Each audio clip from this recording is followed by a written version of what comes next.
Hello guys, in this video I am going to show you how to plan your route on the Footpath application, but first I just want to mention, don't forget to subscribe to my channel because at 10,000 subscribers I am going to show you my whole YouTube revenue statistics and growth strategy, how to make money online. So let's jump into it.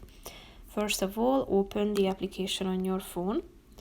After that, you should wait a few seconds till it loads in, and then you should tap on this pen icon to indicate a place where you want to start your running, or you can also search for a place by tapping on this search bar at the top and type in your city. Then grab the pen and tap onto points where you want to go, and here you can see your planned route that you have created by the help of this pen icon.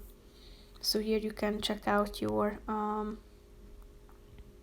way there, and if you want to go, tap on this navigation button in the right side down below. So that's pretty much it for this video guys. See you in the next one. Bye bye.